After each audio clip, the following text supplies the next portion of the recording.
Com a palavra o primeiro secretário da Sociedade de Pneumologia da Bahia, Dr. César de Araújo Neto, para apresentar o palestrante desta noite. Dr. César.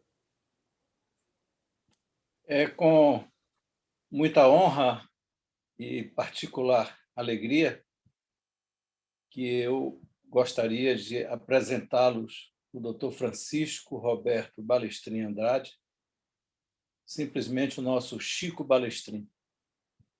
Francisco Balestrin é graduado em Medicina, foi da primeira turma de residência médica em Administração em Saúde, do Hospital das Clínicas, da Faculdade de Medicina da Universidade de São Paulo.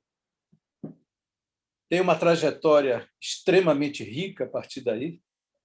Seria desnecessário fazer aqui detalhamento da sua vida profissional, até porque talvez fosse mais longo do que a própria apresentação dele, mas é realmente um profissional que é uma referência no setor de saúde no nosso país. Foi presidente da Associação Mundial de Hospitais, 2018 e 2019, presidente do Conselho de Administração da Associação Nacional dos Hospitais Privados, ANAP, em 2012 a 2018.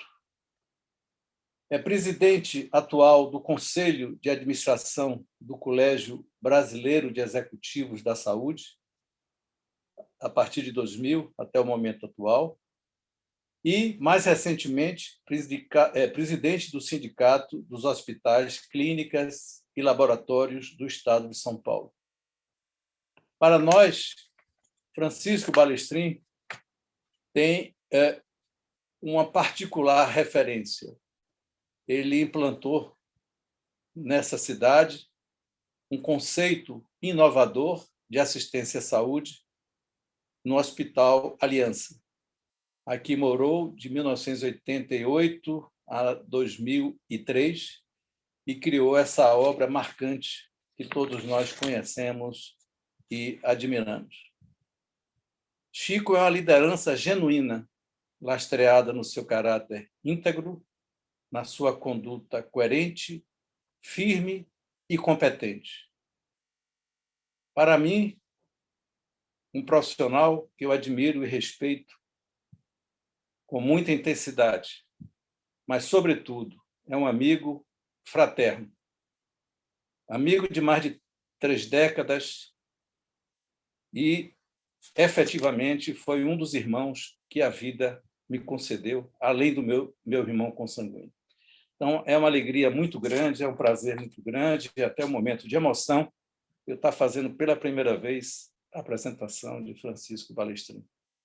A palavra é sua, Chico. Obrigado, César. Obrigado a todos vocês.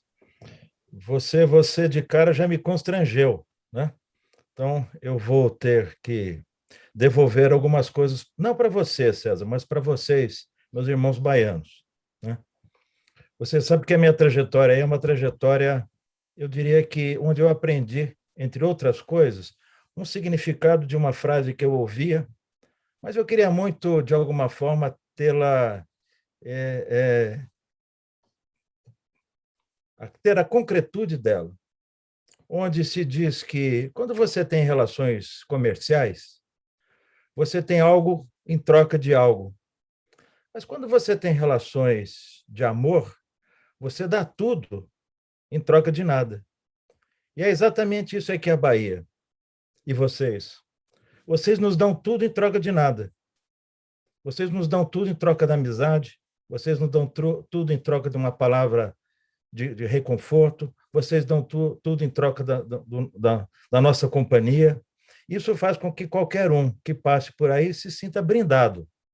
E eu quero que vocês se sintam tão homenageados por mim, né? E por todos nós que talvez não sejamos baianos, mas que gostaríamos de sê-lo, porque isso é muito importante, né?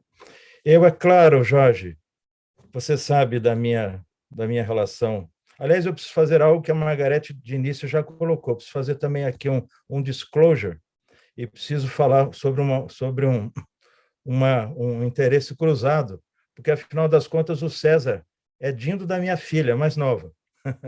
Então, também, muito daquilo que ele fala é motivado exatamente por conta das nossas relações quase que familiares, né? E eu, ao contrário da Margarete, que estava com um sentimento extremamente positivo, né? Eu quero dizer que eu tenho, às vezes, quando eu me encontro com vocês, eu tenho um sentimento negativo, que é de inveja mesmo. Eu queria ser baiano. Eu queria estar aí com vocês às sextas-feiras, ir lá no Yacht Club, tomar um vinhozinho, bater um papo, conversar, andar por essa orla maravilhosa, que faz tudo de bem para a gente. Então, eu quero dizer para vocês que também tenho essa situação. Assim, eu estou vendo tanta gente amiga, mas eu não poderia deixar, Jorge, de através de você, que é o nosso presidente, que é alguém que eu acompanho a trajetória já também há mais de 30 anos, a gente já teve muitas oportunidades de estarem juntos, e eu sei que você é exatamente aquilo que a Margarete descreveu. É um homem detalhista, é um homem que faz acontecer, é um homem que joga futebol bem, por tudo aquilo que eu sei, mas, ao mesmo tempo, é um excelente profissional. E, em todas essas áreas, fez aquilo que era de melhor. Eu tenho certeza que fará também isso dentro da sociedade, assim como todos vocês. Vejo aqui também, no grupo, o Antônio Carlos Vieira Lopes, que, apesar de não ser pneumologista, mas é obstetra, e foi exatamente ele quem fez o parto do meu filho. E aí, mais uma coisa que me prende a vocês, eu tenho um filho baiano, genuinamente baiano, que nasceu aí exatamente no Hospital Aliança, em 1990. E olha, Antônio Carlos, hoje já tem 31 anos, então já faz bastante tempo que isso aconteceu. Né? Estou vendo Jamociro, Otávio Messner, que eu tive a oportunidade de recepcionar lá no Hospital Aliança, quando a gente estava no início das nossas atividades. E, claro, não posso deixar de mencionar o César, né? Que tenho certeza absoluta que é um ícone para todos vocês e que é a figura mais bondosa que eu conheço, seja o seu ponto de vista pessoal, seja o seu ponto de vista social e seja o seu ponto de vista daquilo que a gente tem que valorizar, que é a troca de informações, que é fazer aquilo que sabe, ensinar aquilo que sabe, e o César, sempre desta forma, nos traz conhecimento. Né? Vejo aqui, não posso deixar agora de citar, também o Mauro Adam, que é presidente da Associação Baiana de Hospitais, vamos estar juntos daqui um pouco, a Marileia, que é presidente do capítulo do Colégio Brasileiro de Executivos de Saúde, e, claro, antes de começar, né, eu não posso deixar de citar duas mulheres maravilhosas, entre todas as outras que estão aqui conosco, mas eu não posso deixar de citar a Irma Godoy, que, de fato, fizemos a mesma faculdade, demos muitos plantões lá no Hospital São Vicente de Paula, né, Irma?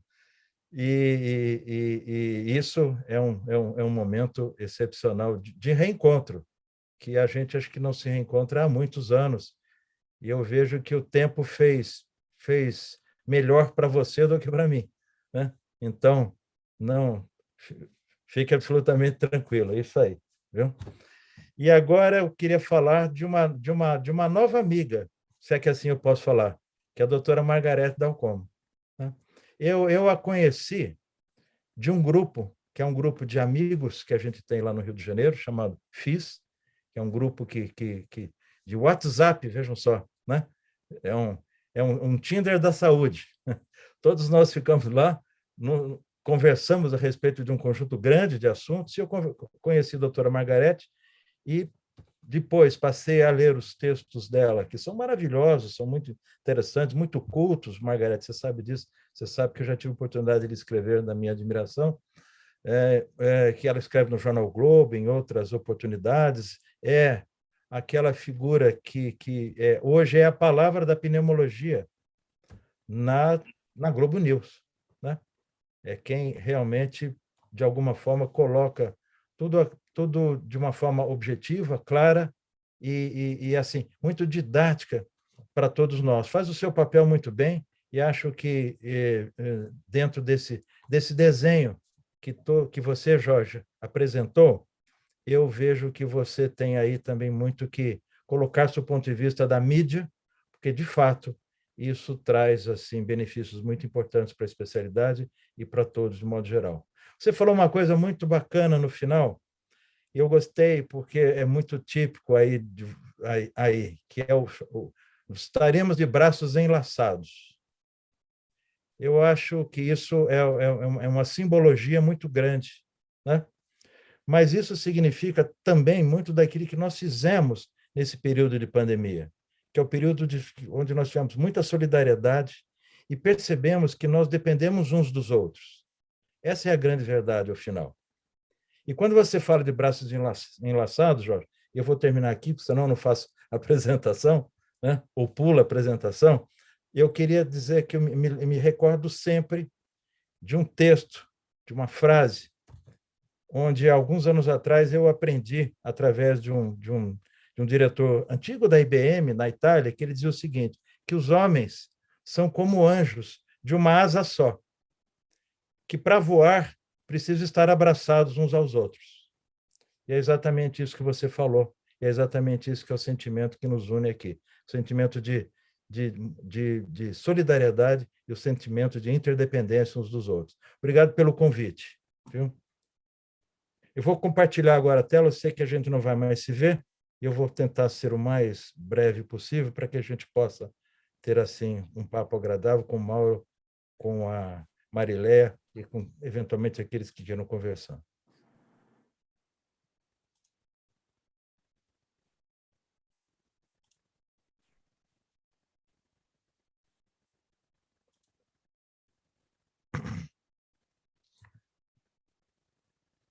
Muito bom. Então, nós vamos falar exatamente esse tema, né, que você, Jorge, com muita propriedade, colocou, que é a visão atual e futura da assistência no ambiente hospitalar, o que virá e como se preparar. Eu espero que, ao final, a gente de alguma forma, tenha assim, uma visão não só daquilo que seja o atual, aquilo que mudou, mas também muito daquilo que deverá mudar, do seu ponto de vista da modernidade, da contemporaneidade do mundo que a gente vai passar a enfrentar. Então, a nossa agenda vai ser essa aqui, muito rapidamente. Eu vou falar para vocês um pouquinho do SEBEX, que é preciso que vocês entendam o que é o Colégio Brasileiro de Executivos da Saúde.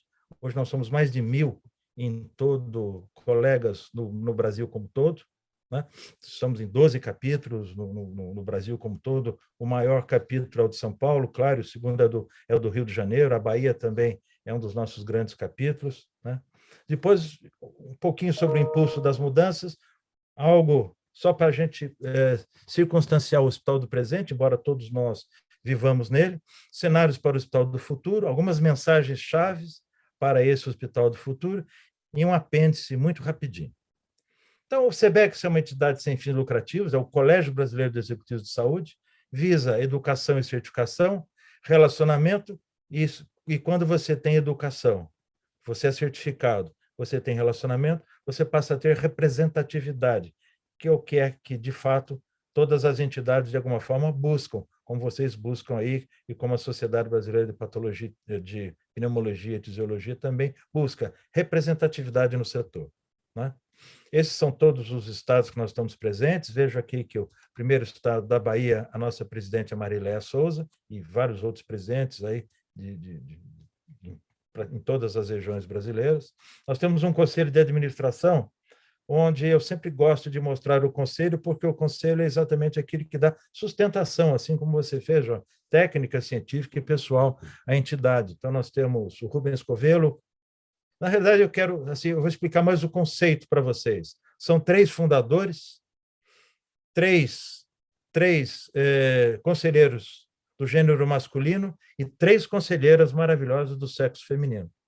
Exatamente para que a gente possa ter aí dentro a visão de pluralidade que o nosso mundo tem que ter, a Cláudia Conde, a Lina Mara Batistella, a Denise Santos, a Henrique e o Giovanni, que foram secretários de saúde de São Paulo, Dirceu, que foi presidente da Agência Nacional de Vigilância Sanitária. Ou seja, é basicamente isso que eu queria apresentar para vocês. E aqui, meus parabéns, né? Não só por essa terra maravilhosa, mas exatamente por essa sessão aí de inauguração, né, do seu mandato, Jorge, desejando mais uma vez um super sucesso. O que é que a gente... Quais são os impulsos hoje que a gente vivencia para mudar? O que aconteceu, né? De março, março do ano passado até agora? Basicamente, esses desafios, né? E é exatamente isso que vai, de alguma forma, impulsionar toda a mudança que hoje a gente está tendo no sistema de saúde. Em primeiro lugar, é o desafio da educação sanitária. Nós perdemos o conceito de educação sanitária nesses anos todos. E agora estamos reaprendendo, né? O uso de máscaras, distanciamento não social, mas o distanciamento físico, né? Porque, na realidade, socialmente nós estamos nos relacionando. Mas temos um distanciamento físico aqui que nos deixa absolutamente frios uns com os outros. Então, o distanciamento físico e, claro, tudo aquilo que envolve, né, a educação sanitária de um modo geral. Eu me lembro que alguns anos atrás, quando eu estava na ANAP, eu tentei fazer um programa com a CBF, olha que interessante, onde os hospitais brasileiros iam fazer curso da educação sanitária para jovens brasileiros em diferentes estados, para que eles, ligado a escolas de futebol, onde eles pudessem, ao final disso, ter uma escola de futebol, aprender as coisas básicas do futebol e, ao mesmo tempo, ter educação sanitária. Ou seja, já é algo que, de tempos, a gente já pensa, e me parece que isso é importante. Isso mostra muito o segundo aspecto, que é o aspecto da valorização da saúde. A valorização da saúde, nesses anos todos, ela sempre foi objeto, né, de pesquisas pré-eleitorais. Eu sempre digo que 2 ou 3 meses antes das eleições, a gente tem as pesquisas pré-eleitorais que dizem e que recomendam que saúde é o principal problema do país. Os políticos tecem loa aquilo que vão fazer e aquilo que vão conduzir, para no dia seguinte, após a eleição, esquecerem absolutamente tudo. Então, o que se espera é que, nesse momento, a saúde esteja absolutamente valorizada por todo o espaço, infeliz espaço, que nós estamos ocupando na mídia, mas que é um espaço que precisa e deve ser, com certeza, aproveitado do ponto de vista da valorização das pessoas e da saúde. Isso traz o paciente empoderado. Embora muitos de nós estejamos sofrendo, embora muitos dos nossos irmãos brasileiros estejam sofrendo, também, de alguma forma, está se forjando uma nova categoria de pessoas que querem os seus direitos na saúde, que querem a vacina, que querem o atendimento, que querem não ficar na fila como estão ficando, não querem ser maltratados como hoje o são. Então, espero que, com essa educação sanitária, valorização da saúde e o paciente empoderado, isso mude, né, de alguma forma, no nosso país. O outro aspecto que me parece que é importante para esse desenvolvimento, né, de mudança no setor de saúde e, consequentemente, nos hospitais, que é o ambiente no qual nós convivemos, é o alinhamento dos stakeholders. Hoje nós temos, assim, todos aqueles que, de alguma forma, se interessam pela saúde, eles estão alinhados. Gestores hospitalares, planos de saúde, gestores públicos, secretários de saúde, os gestores da indústria, os gestores das empresas, as diversas sociedades, associações, todos nós estamos associados. É verdade que a gente tem, às vezes, alguns completamente desassociados. E eu não preciso contar para vocês a triste história no último ano do Ministério da Saúde, né? Que culminou agora no final de semana com um passeio malandro de um ex-ministro passeando sem máscara, de short e de camiseta no shopping center. Mais desalinho que esse não existe. Então, mas o alinhamento hoje dos stakeholders estão aí. Regulação mais ativa e mais inteligente. Me parece que as nossas agências, elas, de alguma forma, tiveram que se motivar, tiveram que puxar para o desenho mais técnico, e nós estamos vendo exemplos aí, tanto da Agência Nacional de Saúde Suplementar, quanto ontem ainda tivemos o exemplo da Agência Nacional de Vigilância Sanitária, trabalhando de uma forma absolutamente técnica, objetiva, usando os dados objetivos para tomar suas decisões. Então, me parece que a regulação ela ficou mais ativa. Isso causa também, e me parece que todos nós que passamos por esse período vimos o quanto a integração público-privada foi importante.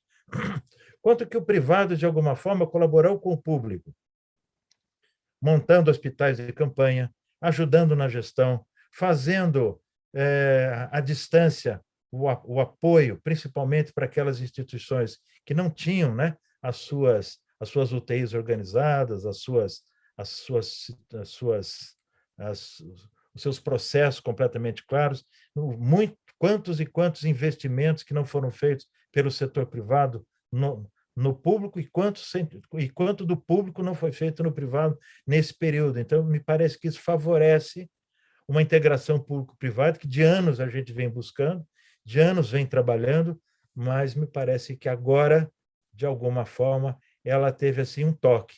No fundo, tudo que aconteceu, o impulso por mudança foi exatamente o impulso daquele que todos nós, de alguma forma, já estávamos pensando, ou já existiam especialistas, cientistas e técnicos que já estavam pensando, mas que não acontecia. Como, por exemplo, aquele que eu chamo de novos serviços e modelos, que a gente vai ter oportunidade de citar mais para frente, mas é claro que aqui eu não posso deixar de citar a telemedicina.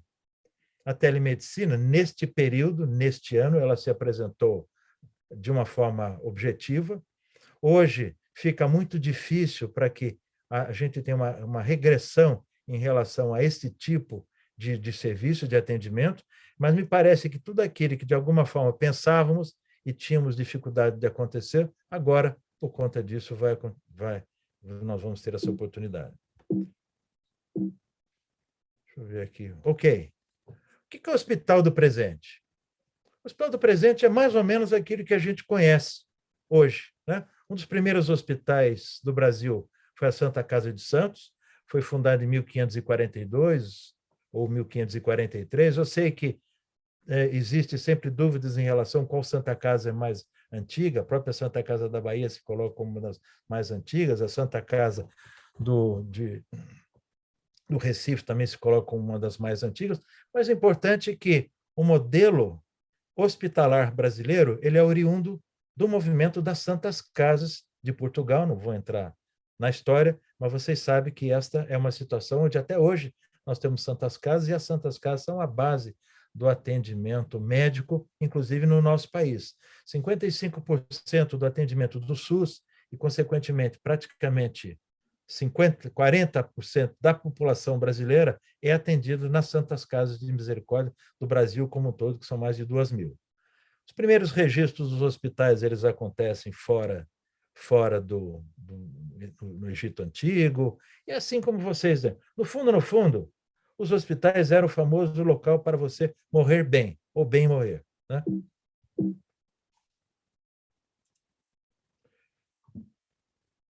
E aí a gente passa a ter uma transformação nos hospitais. Quando é que os hospitais eles começam a ter mais ou menos a conformação atual que nós vimos, né? Onde você tem essa estrutura de alas. Veja esse hospital que eu estou mostrando aí. Esse hospital é um hospital em Barcelona, né? Que tem exatamente aquele estilo de arquitetura de Barcelona. Ele existe até hoje, é um hospital da década de 10, é o São Paulo, né? Onde você, aqui de cara, já percebe que você tem as alas. Umas dessas alas, inclusive, tive a oportunidade de visitar, era uma ala onde se atendia pacientes com patologias pulmonares, outra era um ambiente só para mulheres, outra era um ambiente só para homens, e assim sucessivamente. Esse prédio grande na frente, como não poderia deixar de ser, é a administração. Então, vocês vejam que sempre a administração ela surge aí como uma instituição grande. Mas a gente tem que prestar as nossas devidas homenagens a esta senhora que está aí, que é a Florence Nightingale. A Florence Nightingale, que é uma enfermeira, foi uma enfermeira importante na Guerra da Crimeia, porque foi ela quem começou com todo o processo de colocar conhecimentos de medicina e de gestão dentro de hospitais. Porque ela foi para a Crimeia, e os soldados franceses que estavam na guerra, eles, claro, eram atendidos dentro de um ambiente absolutamente horroroso. E ela começou a colocar ordem nisso. a cuidar, fazer o famoso censo hospitalar, é uma obra da Florence Nightingale. Eu só queria passar muito por aí. E aí isso favoreceu a lenta transformação da medicina e da gestão hospitalar de arte para ciência. Tanto uma como hoje são ciências. Opa. Os hospitais, eles evoluem junto com a sociedade. Então, aí vocês vejam, por exemplo, como é que acontece a evolução das doenças, a incidências das diversas doenças e como é que os hospitais eles foram evoluindo para aquilo que nós tínhamos.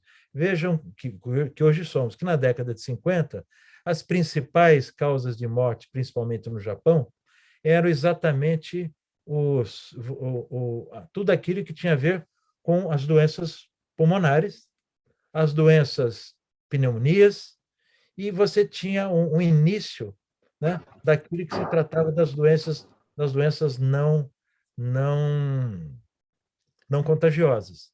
Com o tempo isso foi mudando, vejo aí como os tumores malignos eles foram crescendo, né? Saem de uma incidência baixa na década de 50 e uma incidência altíssima agora nos anos 2000, e é exatamente aquilo que de alguma forma foi dito e foi colocado pelo Jorge, onde os tumores hoje eles são a segunda ou terceira causa de morte ainda já no nosso país. Então isso fez com que houvesse uma evolução dos hospitais e o hospital, ao final, que é esse hospital que nós trabalhamos hoje, ele é agregado dentro destas visões prioritárias.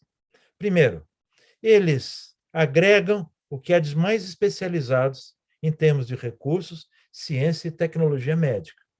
E eles buscam essas 6 coisas. Primeiro, eficiência na execução, a segurança assistencial, a qualidade na prestação de serviços, na satisfação do profissional médico, na resolutividade da assistência e na contenção de custos. Pode notar, aonde a gente vai, a gente discute exatamente esses 6 itens que estão aí, porque esses são os itens que trazem, de alguma forma, a sustentabilidade, de um lado, econômico-financeira, e de outro, a sustentabilidade técnica das instituições, né? Dentro de um modelo de governança onde a governança corporativa, que cuida do negócio, e a governança médica e técnica, que cuida daquilo que tem a ver principalmente com a eficiência institucional, estão dentro desse desenho, né? Quais que são os cenários para o futuro? Então, a partir de agora, a gente percorreu muito rapidamente esse caminho do passado, do presente, do atual, e o que aconteceu? O que vai acontecer? Todo o trabalho será um trabalho em time. Nós não teremos mais aquela alternativa, que é a alternativa onde praticamente você tem o profissional médico como agente impulsionador de todas as atividades dentro da instituição e os outros profissionais atuando ao seu redor, né? Falando de uma forma muito objetiva. Mas passaremos a ter o chamado o trabalho em time e, mais do que isso, um time de alta performance. A gestão ela vai ter que ser não só uma gestão administrativa, mas você passará a ter uma gestão médico-assistencial, com uma governança estruturada, onde você vai ter, eu já disse, a governança corporativa e a governança médica, dentro da chamada governança integrativa, fazendo com que as instituições trilhem o seu caminho no futuro. Centralidade no cuidado do paciente, é óbvio, uma instituição baseada no valor, e quando a gente fala de valor, a gente está traçando aspectos que são aspectos completamente diferentes daqueles que hoje a gente diz entre curar ou não curar. O valor é algo completamente distinto que nós temos que trabalhar. A segurança do paciente como credo e a eficiência no combate ao desperdício. O combate ao desperdício é uma das coisas mais graves que a gente tem no mundo, no setor de saúde. A própria Organização Mundial de Saúde estima que algo em torno de 50 bilhões de dólares ao ano são gastos com desperdício de saúde. E quando a gente fala de desperdício de saúde, nós estamos falando desde uma instituição que tenha uma má governança, porque quando você tem uma governança ruim, a instituição ela trabalha de uma forma inadequada também abaixo dessa governança, que não é focada adequadamente. Você tem todos aqueles aspectos que são os aspectos onde você compra mal, estrutura mal, contrata mal, treina mal e, consequentemente, tudo isso é desperdício. Além dos desperdícios técnicos, que são aqueles que têm a ver, por exemplo, com o mau treinamento dos profissionais de saúde. É o médico que faz as suas prescrições, pede exames errados, faz as prescrições inadequadas, tem que trocar suas prescrições, muitas vezes tem que mudar porque fez diagnósticos inadequados. O pessoal de enfermagem ou a equipe que, de um modo geral, não está adequadamente treinada e, consequentemente, gasta mais porque demora para levar o paciente para o exame, demora para fazer as solicitações adequadas, não consegue fazer um plano de enfermagem adequado, e assim sucessivamente. Né? Então, todas essas coisas, inclusive aquilo que tem a ver com remédios falsificados, produtos falsificados, isso tudo é desperdício em saúde. Corrupção é, sim, algo importante e significa, por todos os estudos, 10% do total desses 50 bilhões. 10% daquilo que se gasta em saúde é corrupção. Então, no Brasil gasta algo em torno de 200 bilhões ao ano com a saúde, então vocês vejam aí o tamanho desses 10% no nosso país, o que é que significa. E vamos lá. Então, quais que são as mensagens do Hospital do Futuro? São 14 mensagens que eu vou passar muito rapidamente aqui para vocês. Esse é um estudo que foi feito pelo IESE. O IESE é a Escola de Saúde, a Escola de Business da Universidade de Navarra, na Espanha, mas quem fez esse estudo aqui foi feito com a Century de Barcelona, e eles estudaram durante alguns anos o que é que ia acontecer com os hospitais no futuro. Então, eles traçaram 14 mensagens importantes que nós já tivemos a oportunidade de estudar, e muitas delas, vocês vão ver, são coisas que já estão acontecendo no nosso país. Então, o primeiro é o chamado triplo desafio dos hospitais. Claro, o aumento de necessidade da população, isso é claro, isso sempre vai acontecer, e nós somos hoje testemunhas oculares disso que está acontecendo, num ambiente de restrição de recursos, com uma mudança de valores sociais. Vai mudar os valores sociais e, consequentemente, os desafios serão maiores.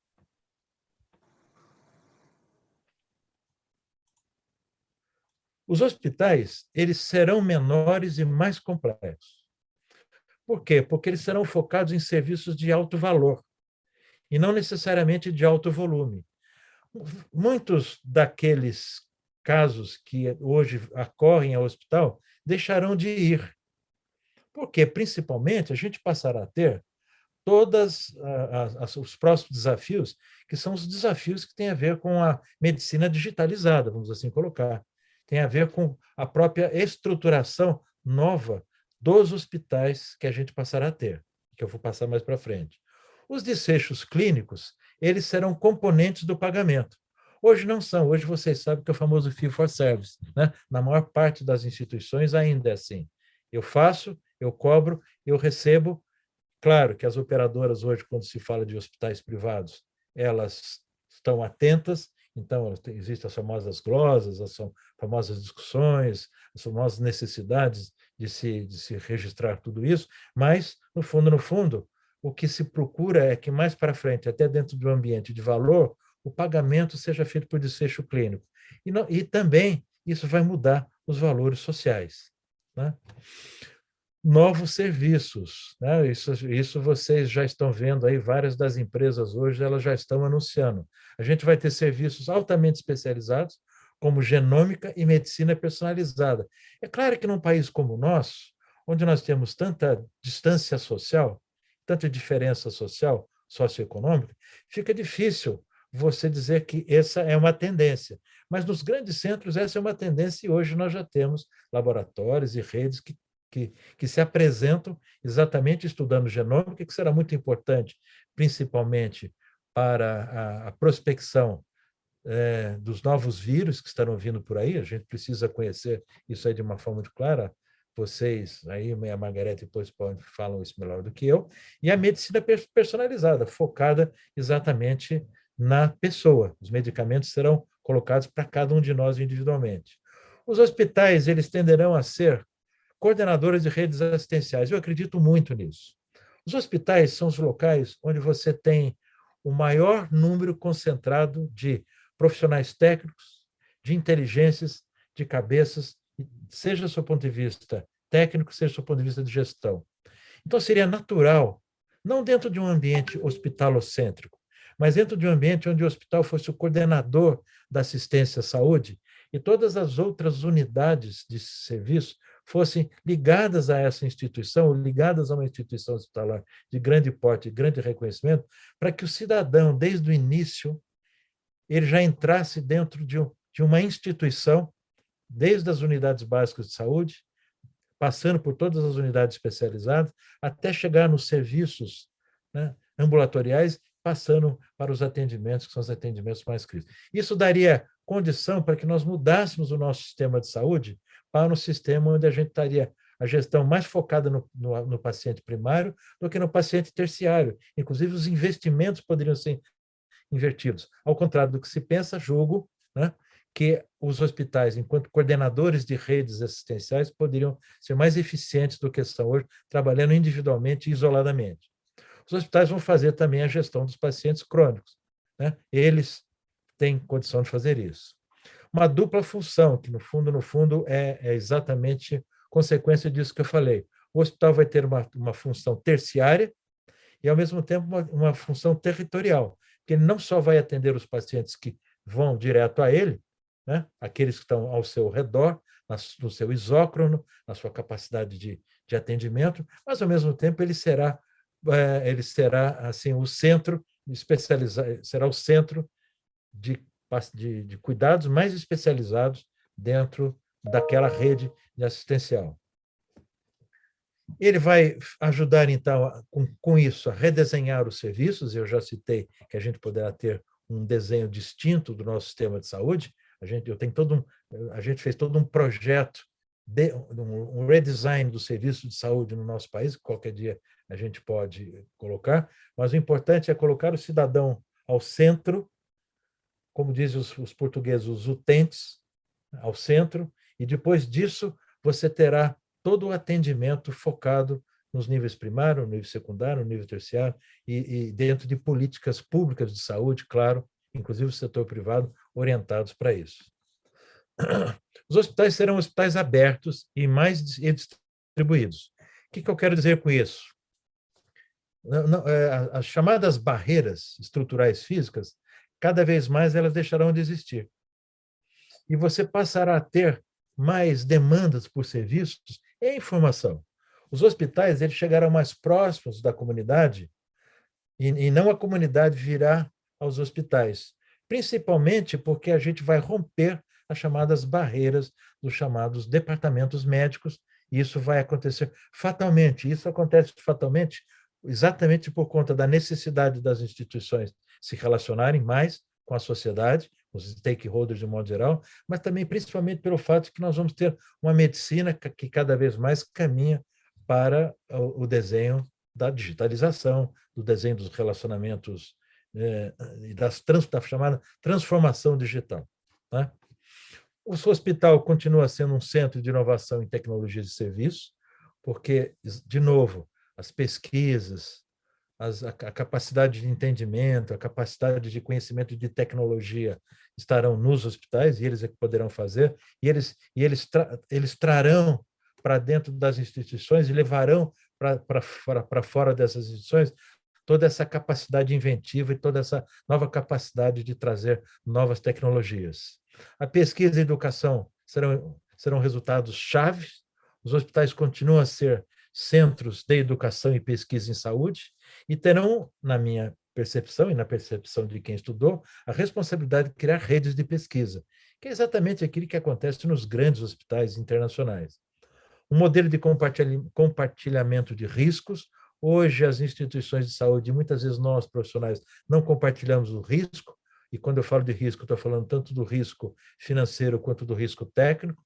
Então, de alguma forma, nós vamos ter que compartilhar, e mais do que isso, muda-se o foco dos hospitais.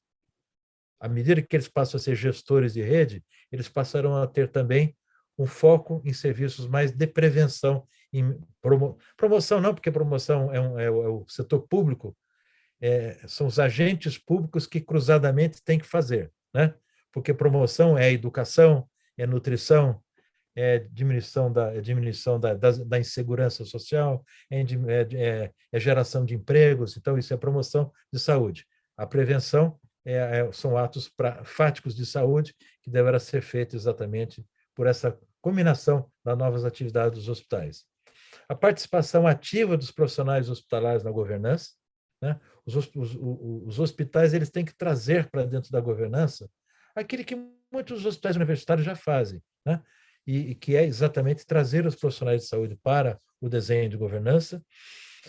E o profissional de saúde ele passa a vivenciar um papel de empreendedor em saúde, né? Ele necessariamente vai ter esse papel de desenvolver, não empresas, mas de desenvolver novas alternativas, novos métodos de atendimento, de atenção, e tudo aquilo que, de alguma forma, possa dar assim mais efetividade, mais eficiência ao serviço. Integração orientada, atenção integrada e equipes orientadas ao processo. De novo, sendo o hospital um orquestrador do serviço de saúde, ele tem que conhecer bastante a respeito da comunidade que ele atende, ele tem que criar situações onde os processos eles têm que estar bem definidos e claros e fazer toda uma gestão do serviço, seja do ponto de vista vertical, horizontal ou virtual. O hospital é conectado, né? Isso, o hospital ele tem que estar na casa dos pacientes, levando o contato mais próximo e personalizado para as pessoas, principalmente cuidando daqueles pacientes que vieram ao hospital ou à instituição de saúde, foram atendidos e retornaram às suas casas. Então, o hospital tem que continuar monitorando, seja do seu ponto de vista de parâmetros assistenciais, seja do seu ponto de vista de parâmetros sociais, seja do seu ponto de vista de parâmetros individuais, esse paciente, através de metodologia de inteligência artificial, para que ele possa realmente estar conectado e dando assistência e atendimento a esses pacientes. Os hospitais vão ouvir mais os pacientes e pode usar essas informações no desenho de serviços. Novos papéis profissionais. Nós, profissionais de saúde, vamos mudar bastante. Então, a gente passará a ter coaches de saúde, conselheiros genéticos, engenheiros médicos, né? E, mais do que isso, as equipes, como já disse no início, elas serão multiprofissionais e orientadas para os processos. E toda a inovação, agora terminando, ela terá que ser centrada no paciente. Todo o redesenho dos serviços tem que ter como input o paciente. A avaliação de qualidade ela tem que ser constante, não é só na entrada nem na saída, é o tempo todo da assistência e do atendimento, inclusive fora, né, para que a gente possa ter o chamado o Value-Based Healthcare, e a inovação de uma forma difusa na organização. A organização que não pensar em inovação, ela está fora do mercado, como nós também estaremos fora se nós não formos ou procurarmos sermos inovadores, né? Muito rapidamente aqui, porque nós estamos aqui entre médicos, eu quis colocar aqui quais que serão os novos papéis da liderança médica, como um apêndice muito rapidinho. Primeiro, os hospitais do passado, do presente e do futuro, eles dependerão sempre de profissionais médicos, claro, né? E esse profissional, ele tem que, não mais do que ser profissional, ele tem que ser um líder médico. O novo papel do médico é o exercício da liderança, como nós associativamente fazemos. Então, ele tem que cumprir esses 10 mandamentos. Tem que ter conhecimento técnico, para não ficar falando bobagem a favor de hidroxicloroquina, né? Tem que ter conhecimento do sistema de saúde, tem que conhecer políticas públicas de saúde, ele tem que ter uma capacidade de resolução de problemas, ele tem que ter habilidade de comunicação, né? A gente tem que saber colocar para fora exatamente aquilo que a gente tem que comunicar aos nossos pacientes e à nossa sociedade, aos stakeholders. Tem que ter um compromisso com o aprendizado. O profissional médico tem que estudar o resto da vida, tem que se modernizar o resto da vida, tem que conhecer para o resto da vida o estudo, tem que ter inteligência emocional, ou seja, tem que ter equilíbrio, tem que ter uma percepção clara daquilo que acontece e saber diferenciar os momentos ideológicos dos momentos técnicos, tem que ter competência de gestão, tem que conhecer, sim, tem que ter foco na qualidade assistencial, foco na segurança do paciente e, por último, conhecimento em tecnologia de informação. Então, vocês vejam quantas coisas que nós ainda temos que aprender e quanto que esses jovens que estão chegando hoje no nosso mundo médico, estão fazendo faculdades, o quanto que eles precisarão ser reformados, né? Orientados para que eles possam ter esses papéis, que são papéis de líderes, né? O médico ele não pode... O médico é um líder social. Então, enquanto líderes sociais, nós temos que ter exatamente esta capacidade de atenção e de aprendizado, né? Obrigado, gente. Desculpa, eu talvez tenha ido um pouquinho mais, mas era isso que eu queria passar para vocês. Fico à disposição. Em nome da Sociedade de Pneumologia da Bahia, eu gostaria de agradecer muito a Chico Balestrin por ter aceito esse convite e enriquecido essa noite. Sua apresentação foi extremamente rica de conceitos e bastante oportuna, porque nós estamos vivendo mudanças, momentos de grande mudança. E os médicos precisam estar preparados para esses momentos, que vão certamente trazer mais eficiência na assistência, mais qualidade naquilo que nós vamos produzir, mais humanismo e mais sustentabilidade. Temos que nos preparar porque o futuro já chegou. Muito obrigado, Chico. E, a seguir, ele vai continuar conosco. Ele disse que não ia aparecer mais, mas vai continuar conosco. A seguir, nós temos a última parte desse processo. E, para fazer a composição desta atividade, eu queria convidar também duas figuras de alta notoriedade no nosso meio, aqui em Salvador e no estado da Bahia, a doutora Mariléa Souza, atual vice-presidente do capítulo Bahia do CEBEX, Colégio Brasileiro de Executivos em Saúde, e brevemente estará assumindo a presidência deste capítulo. O outro convidado, também uma figura muito admirada, muito respeitada, é o doutor Mauro Adam, presidente da Associação dos Hospitais do Estado da Bahia. Eles vão fazer a moderação, vão estimular o debate e nós estaremos recebendo perguntas da plateia através do chat. Então, vocês se manifestem, façam perguntas, por favor, aos nossos convidados, Balestrin, Adam e Mariléa, através do chat. A palavra é da doutora Mariléa, em seguida, o Mauro. Boa noite. Estão me ouvindo bem? Estamos sim. Estamos sim. Ótimo. Pronto. Primeiro, eu gostaria de parabenizar a diretoria da Sociedade de Pneumologia da Bahia, em nome do seu presidente, Dr. Jorge Pereira. Cumprimento também o Mauro Adam, uma pessoa que temos maior admiração, sempre muito moderado e sério na defesa do setor. E é um presente ouvir o nosso presidente Balestrin nas suas palestras. A gente aprende muito porque ele consegue contextualizar assim, de forma clara, consistente, todas as tendências do sistema de saúde a partir de uma perspectiva assistencial, de pessoas, de sustentabilidade do setor, que é o que tem tanto nos preocupado há alguns anos. E aí, Balestrin, o que é que eu fiz agora? Eu anotei muita coisa que você colocou aí e elaborei duas perguntas para a gente abrir para o debate. O chat está aberto para as pessoas que quiserem fazer alguma pergunta ao Balestrin, ou inclusive a nós também.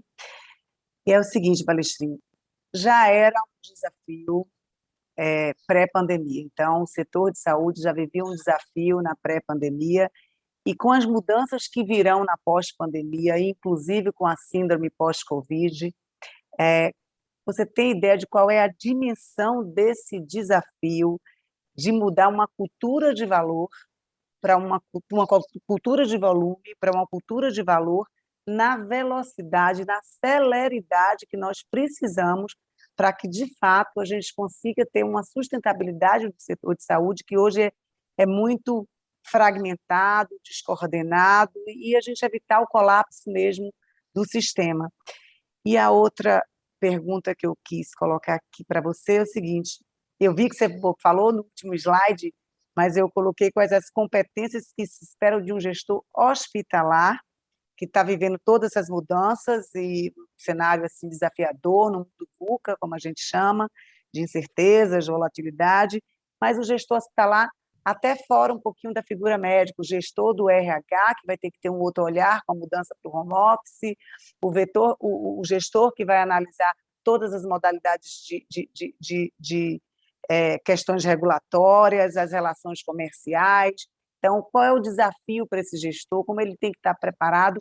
E, assim, a gente sabe que a pandemia acelerou muitas tendências, não trouxe novas tendências, acelerou muitas tendências, mas a gente precisa acelerar também as mudanças na prática, porque a gente vem há muitos anos discutindo isso, mas não temos mais tempo a perder, a não ser promover a mudança, essa integração, esse compartilhamento. Eu acho que isso agora tem que ir para a prática de forma muito mais célere do que antes. Então, era basicamente isso para iniciar nosso debate, e é isso aí.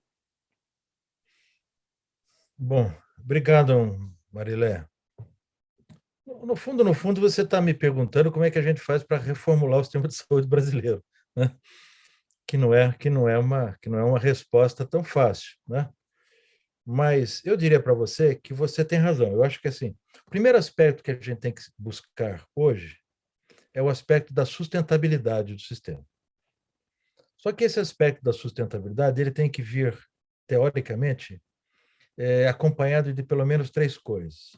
A primeira coisa é o acesso, porque nós precisamos garantir o acesso do cidadão brasileiro ao sistema de saúde, seja ele do público ou do privado. Porque nós sabemos que o público tem as suas dificuldades de acesso, que muitas vezes tem a ver com os volumes, muitas vezes tem a ver com a ausência até de instituições para o atendimento, de profissionais no frontline para atender. Mas o privado também tem as suas dificuldades de acesso, que são, muitas vezes, aquelas dificuldades que são oriundas do processo de gestão que as operadoras de plano de saúde colocam em cima do paciente, né? Eu não estou fazendo crítica, só estou dizendo que é assim, né? Razão pela qual a Agência Nacional de Saúde ela tem até uma RD, que acho, se não me engano, é 259, que dá prazos adequados para que 7 dias tem que fazer a consulta, 10 dias para fazer a cirurgia. Existe uma série de prazos que as operadoras têm que fazer, né? O segundo aspecto é, se você dá acesso, necessariamente você tem que dar acesso com qualidade. Porque você também dar acesso às pessoas sem qualidade não faz sentido nenhum, né? É uma ilusão ao cidadão ele achar que ele está sendo colocado para dentro do sistema e vai ser atendido num ambiente de baixa qualidade assistencial. Isso é muito ruim. Isso acontece muito no nosso país. Quando a gente fala, por exemplo, de acreditação, que é um movimento onde todos sabem que uma terceira parte define se a sua instituição ela segue parâmetros adequados de estrutura, processo e resultado, né? Isso é assim que funciona, qualquer acreditação. Você vê que no Brasil só 4% das nossas instituições hospitalares são acreditadas. Nós temos 6.200 hospitais, então só 4%. Quando a gente vai para países como os Estados Unidos, pelo menos 89% das instituições são acreditadas. Então, você, ao entrar, não é que você tem a garantia de qualidade, mas você tem a garantia que aquela instituição passou pelo crivo de uma instituição que faz checar a qualidade, né? Então, você entra de uma forma mais saudável dentro dessa instituição. A outra questão, fora o acesso, fora a qualidade, é a questão da segurança assistencial. A segurança assistencial é um dos aspectos mais importantes que você pode ter dentro de uma instituição. É você entrar dentro de uma instituição e não sair pior do que você entrou. É você, por exemplo, entrar para tratar um infarto cardíaco e sair com Covid-19. É uma instituição que não tem uma segurança assistencial adequada. Né? Estou dando um exemplo aqui mais fácil para a gente entender. Então, quando você se depara com isso, você fala, como é que eu vou dar um modelo de sustentabilidade para isso? Né? E sustentabilidade, em primeiro lugar, significa que você tem que ter recurso. Então, como é que você vai fazer a geração do recurso no setor público? O setor público, no nosso país, ele investe muito pouco em saúde. Das 10 maiores economias da OCDE, nós somos talvez aquele que o setor público menos investe. 9,2% do PIB brasileiro é investido em saúde. Isso dá, em grandes números, 500 bilhões de reais. Nós nem precisamos comparar isso com outros países, mas vamos olhar para dentro desses números, porque a Itália usa 10%, a França 11%, Portugal 12%. Então, nós estamos em linha. Só que quando você vem para a distribuição do recurso, você vai ver o seguinte, desses vamos chamar em grandes números, 500 bilhões de reais, 60% é o setor privado. É privado. Então, 300 bilhões é despesa do setor privado. 200 bilhões, portanto, o que restou, é o setor público. Então, primeiro, o setor público investe muito menos. E quando eu falo de setor público, eu estou falando de federal, estou falando de estadual e estou falando de município, cada um com as suas regras próprias. Os municípios têm que investir 15% das suas receitas correntes em saúde. A maior parte dos municípios estão investindo muito mais do que isso. Por quê? Porque não chegam os recursos necessários. Isso vai quebrar os municípios brasileiros. 2, os estados têm que investir 12%. Nem todos conseguem investir 12%. A Bahia consegue. E o governo federal, que deveria investir, né, pelo menos aquilo que investiu no ano anterior, mais o aumento do incremento do PIB, vocês sabem que nós estamos exatamente nesse instante, no momento onde foi feita todo um processo, onde você teve a PEC 95, que bloqueou isso. Então, hoje, o Estado brasileiro investe algo em torno de 1,5% em saúde. Se você compara, de novo, com 10 da Itália, 11 da França, você vai ver que é 11 contra 1. Não é que nós gastamos 9,2 e eles gastam 11. Nós gastamos 1,5 e eles gastam 11,12. Então, o nosso Estado federal, ele gasta muito pouco em saúde. Agora, vamos para o privado, 300 bilhões. Quando a gente fala que é privado, as pessoas, nossa, como os planos de saúde são importantes. Claro que eles são importantes. Mas, de novo aí, a relação 60-40 vale. Porque desses recursos, 40% são os operadores de plano de saúde. Os outros 60% somos nós, brasileiros, que tiramos a mão do bolso para pagar saúde. É o out of pocket. Então, nós pagamos os nossos medicamentos, porque nós não temos uma política farmacológica no nosso país e de farmácia no nosso país, como existe em todos os outros países, onde você vai e você sai com a receita e você vai na farmácia. Então, nós que pagamos. Ah, tem a farmácia popular, é brincadeira, né? Da glifagem que custa R$12. Né? E, às vezes, nem tem. Eu estou dizendo porque eu uso essa tal de farmácia, eu fico revoltado, mas gosto de sair com minhas 3 caixinhas de glifagem lá. Né? Nós pagamos a tomografia computadorizada quando o SUS vai demorar 3 meses para fazer. As famílias se cotizam. Quando, às vezes, a operadora e a cobertura não é suficiente, as pessoas tiram o dinheiro do bolso para pagar. As clínicas populares, elas estão aí exatamente para receber o recurso, o dinheiro dessas pessoas. Por quê? Porque não existe uma cobertura adequada para todos. Então, vejam só, quem é que gasta mais com saúde no nosso país? Nós, porque também somos nós que compramos os planos de saúde individuais. Então, o brasileiro é aquele que financia o sistema de saúde no nosso país com o seu dinheiro. Porque também o Estado, o Brasil, quando coloca dinheiro, ele coloca dinheiro de impostos, que também fomos nós que pagamos, direta ou indiretamente. Então, o recurso é assim. Então, o Estado, o governo, ele deveria ter políticas públicas claras para aumentar o recurso disponível para a saúde. É assim, é um processo civilizatório. Você não vai... o sistema de saúde ele é importante, porque é ele que vai amortecer as desigualdades sociais que são enormes no nosso país. Eu estou falando do público, já vou falar para o privado. Eu não quero me estender muito. Né? Então, tem que ter mais dinheiro, sim. Ah, mas o problema no Brasil não é dinheiro, é gestão. Também é gestão.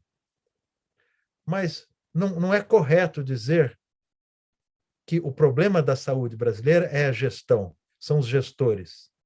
É, sim, a gestão do sistema que é inadequada. Porque ele não foca na formação de gestores, ele não estrutura um sistema de saúde adequado, ele não tem um modelo assistencial que seja um modelo assistencial adequado para o nosso país. E aí aí daqui eu já vou pular para o privado, que também não tem. Não tem um modelo assistencial privado. As operadoras de plano de saúde, até bem pouco tempo atrás, elas eram gestoras financeiras. Elas tiravam o dinheiro daqui e pagavam o dinheiro ali. Elas intermediavam recursos entre quem? Entre as empresas, entre o cidadão e entre os prestadores de serviços de saúde. E o que sobrasse era delas. Né? Então, era uma gestão meramente financeira. Estou dizendo era, porque eu vejo uma evolução muito grande nas operadoras, porque viram a tempo que só fazer gestão de recursos iam quebrar, porque a sociedade não ia conseguir sustentar mais isso.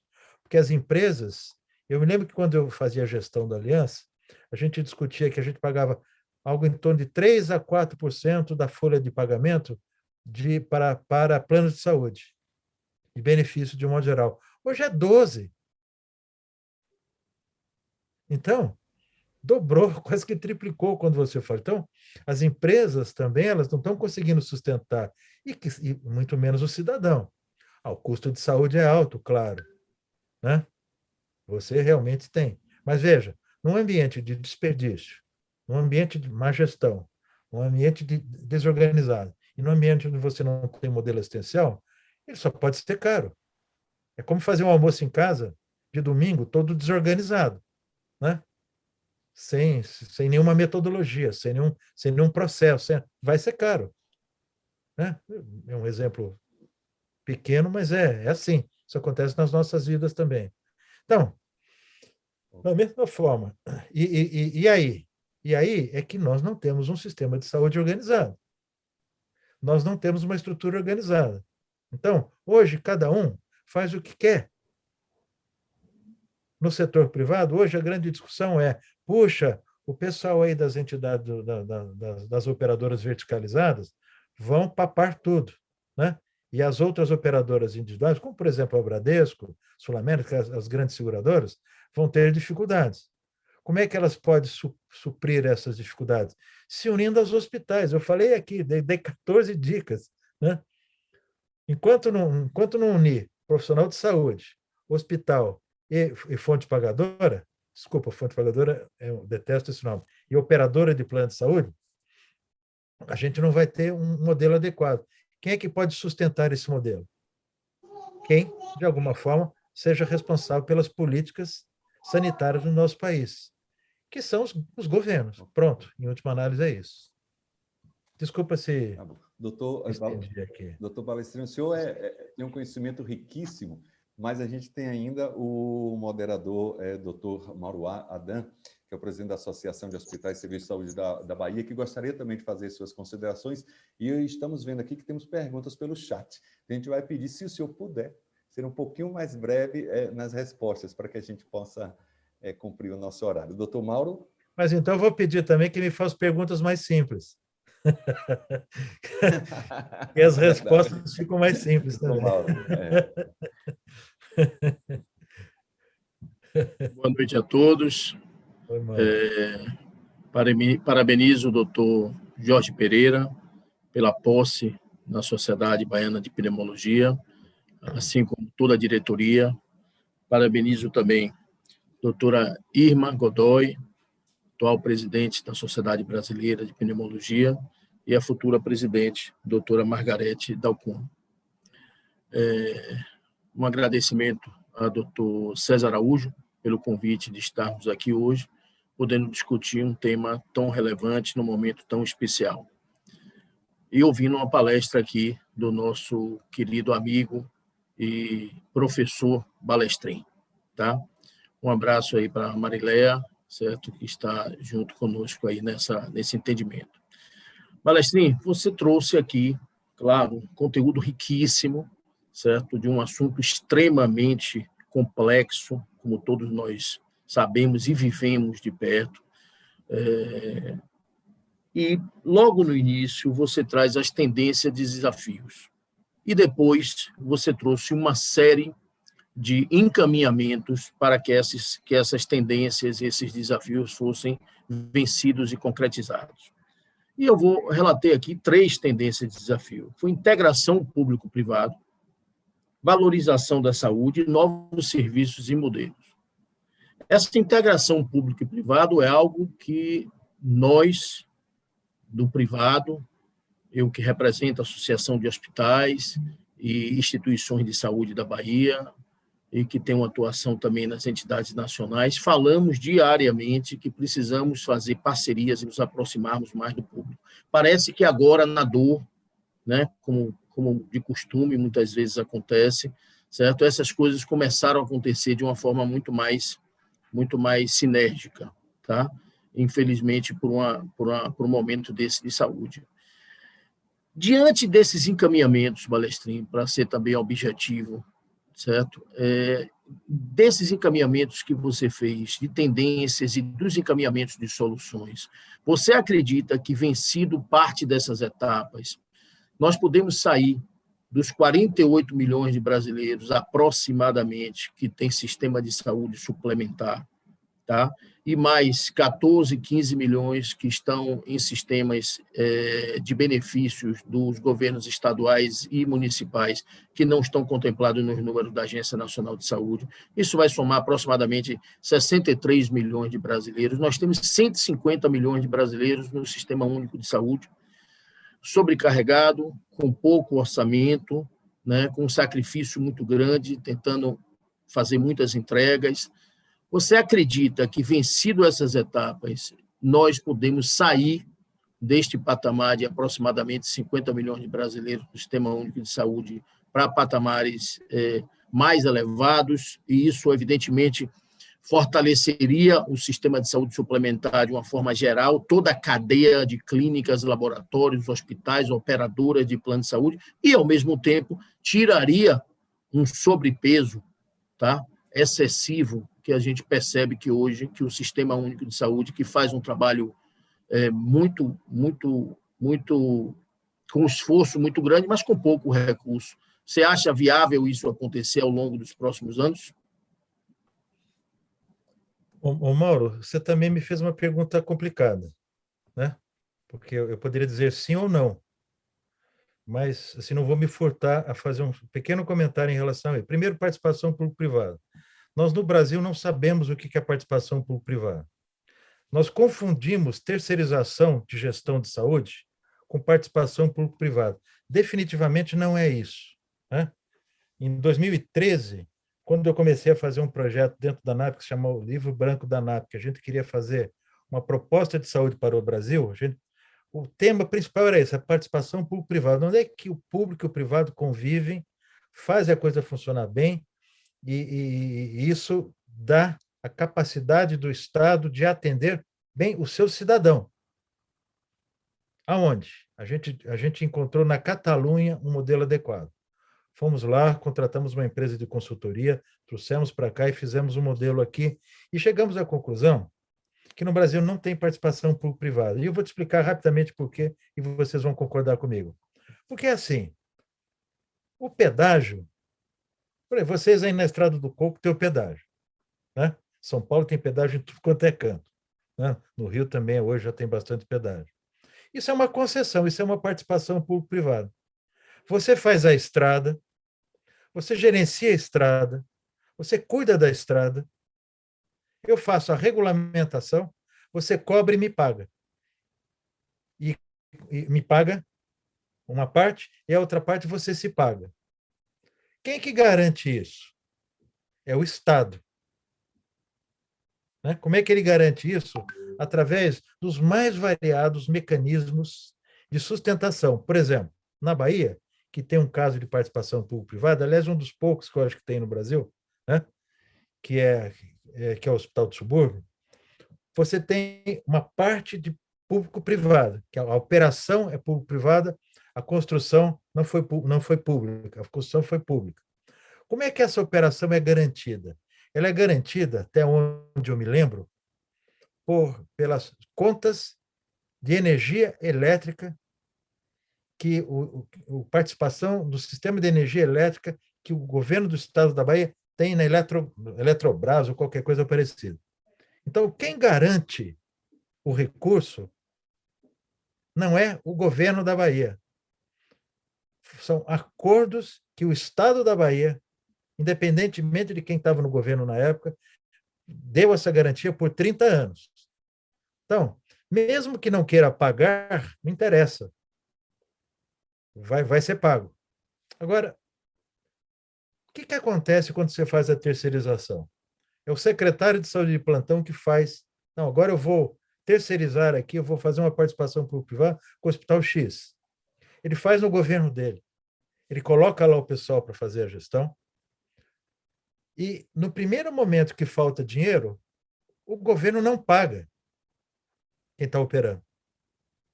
E aí o que acontece? A gente tem esse monte de OS que entram exatamente nessas gestões, algumas bem intencionadas, outras mal intencionadas, e que num determinado momento, assim que o governo começa a ter falta de dinheiro, e não paga. Então isso não é uma participação público-privada, é uma terceirização de algo que você sabe de antemão que você não vai receber. Então você embute riscos. Então os preços são muito maiores do que aqueles que deveriam ser, porque você sabe que cedo ou tarde esse governo não vai te pagar. Esse é um problema. Então nós não temos esse modelo no nosso país. O ideal seria, sim, é que o tivéssemos. Porque eu também não acho que a gente precisa ter uma diminuição de pessoas usando o SUS. O que eu acho é que o SUS é que deveria aumentar. Porque se nós tivéssemos modelos de participação público-privada adequada, os hospitais estariam a serviço dessas pessoas, que teriam, sob certo aspecto, um plano de saúde público, que não é nada demais. E teriam hospitais próprios para elas.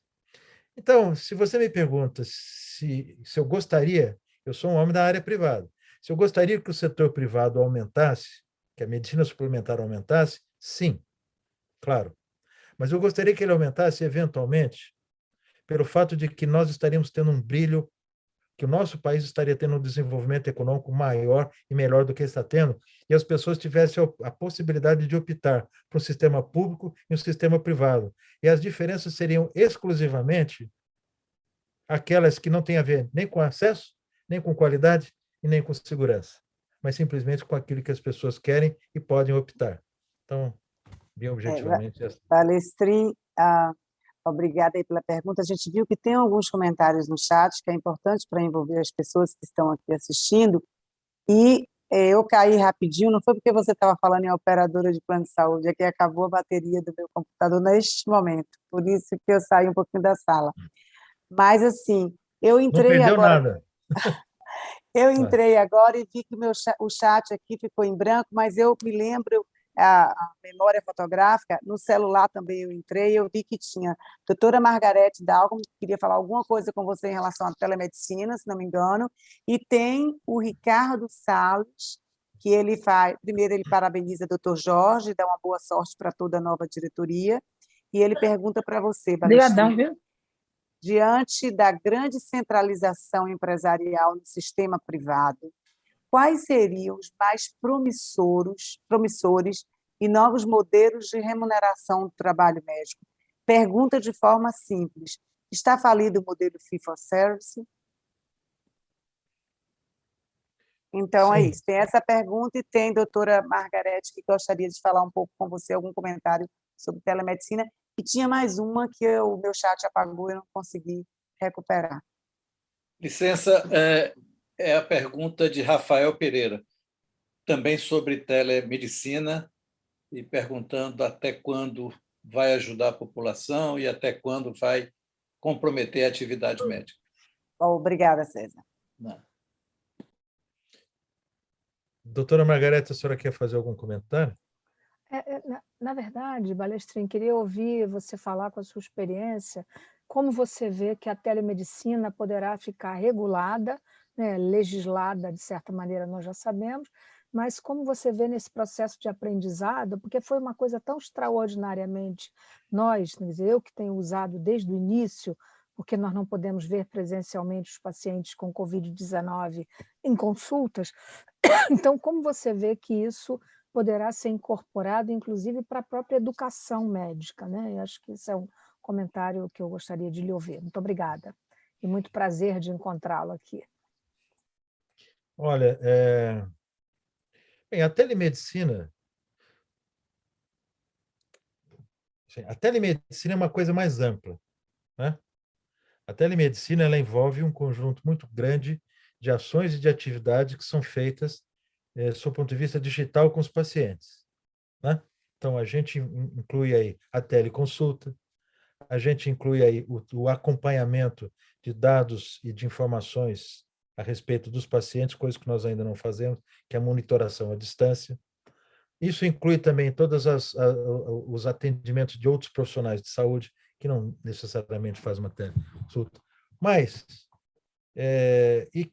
que, sob o ponto de vista daquilo que já acontecia,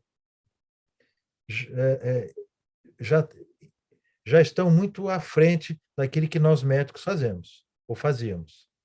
Por quê? Porque esses profissionais, os outros profissionais de saúde, sempre tiveram uma visão mais arguta desse processo. Vou colocar assim, né? O que existe entre nós, profissionais médicos, é sempre aquela barreira da discussão, e aí acho que o Rafael coloca isso de alguma forma, da barreira da relação médico-paciente. Nós somos muito focados nessa questão da relação médico-paciente, mas me parece que isso tem muito a ver, me desculpem a minha sinceridade, tem muito mais a ver com a remuneração médica do que qualquer outra coisa. Porque quando você interpõe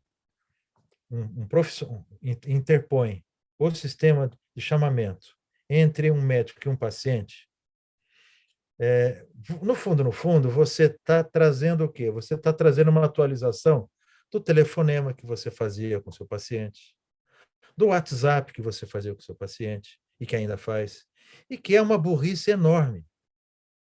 É um risco enorme numa sociedade moderna você primeiro fazer isso por telefone, porque você está incorrendo em riscos muito grandes, porque você, nesse caso, você não está sequer vendo o paciente, mas você, aparentemente, faz isso já há anos, né?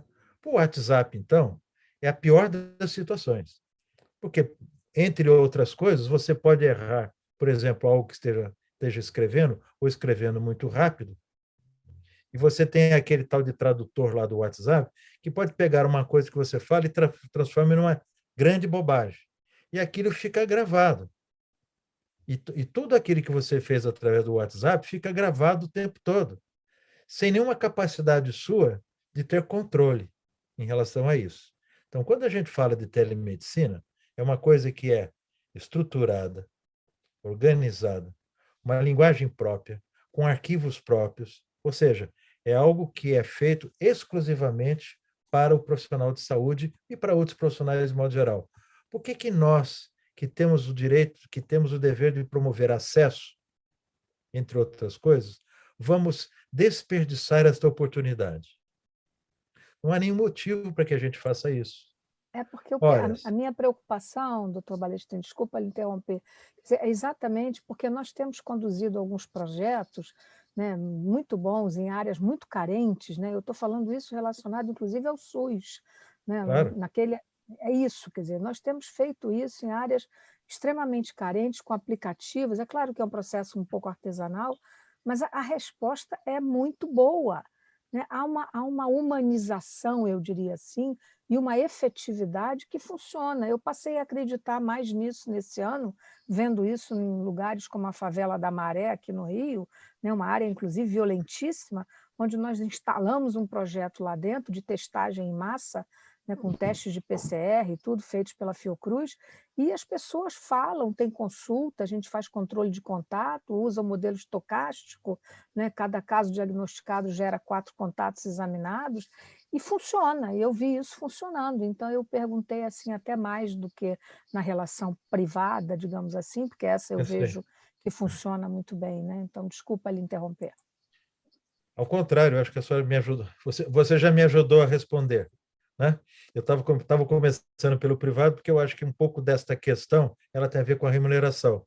Mas no setor público, é claro que isso tem toda uma outra configuração e todo um outro desenho, e as instituições que estão envolvidas nisso fazem de uma forma absolutamente categórica e focada naquilo que a gente tem que fazer mesmo, dar acesso com qualidade e num ambiente de segurança. Por isso que tem que ter todas essas questões.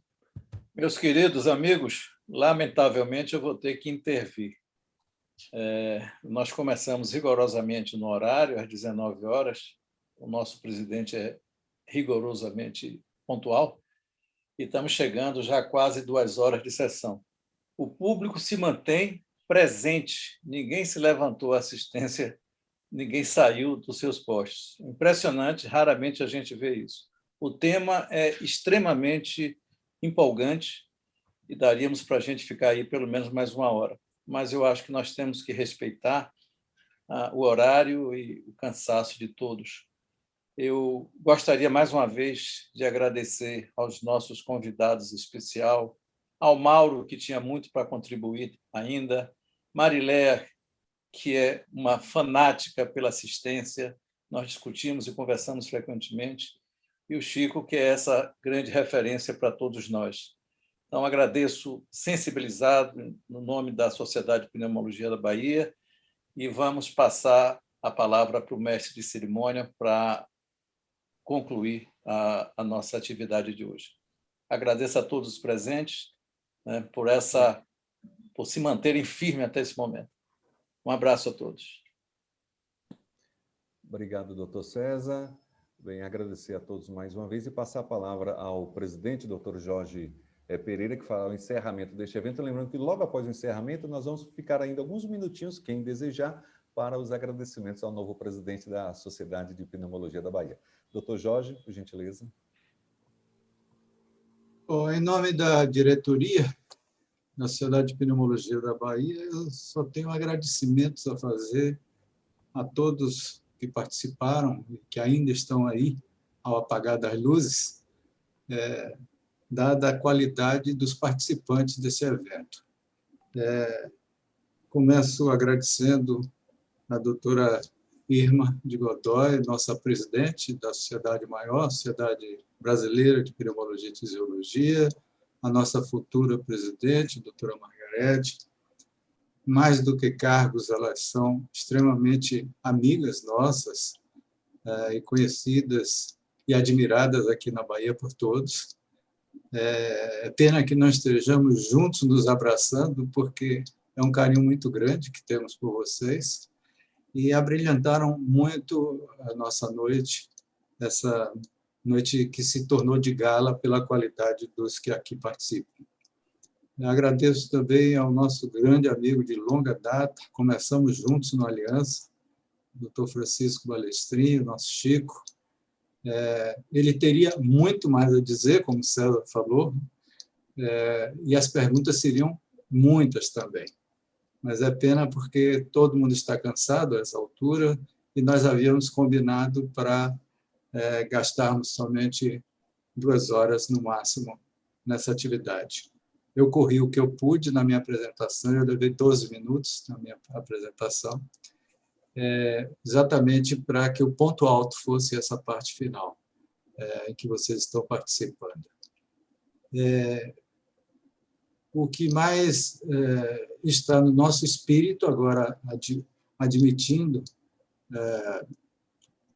a diretoria sendo empossada, é que isso nos traz uma enorme responsabilidade. Aquilo que nós falamos de tradição, nós precisamos manter essa chama acesa e cada vez estimularmos mais os nossos colegas a assumirem todo o protagonismo que diz respeito à nossa especialidade e fazermos a nossa especialidade crescer cada vez mais. Nós estaremos, doutora Irma e doutora Margarete, lado a lado com a Sociedade Brasileira de Pneumologia e Fisiologia. Podem contar com os baianos, que estarão muito próximos da gestão de vocês. E estaremos sempre juntos, porque isso é muito prazeroso para todos nós e gera sempre um grande aprendizado. Agradeço também a doutora Mariléa, que participou dessa parte final nas discussões, doutor Mauro também.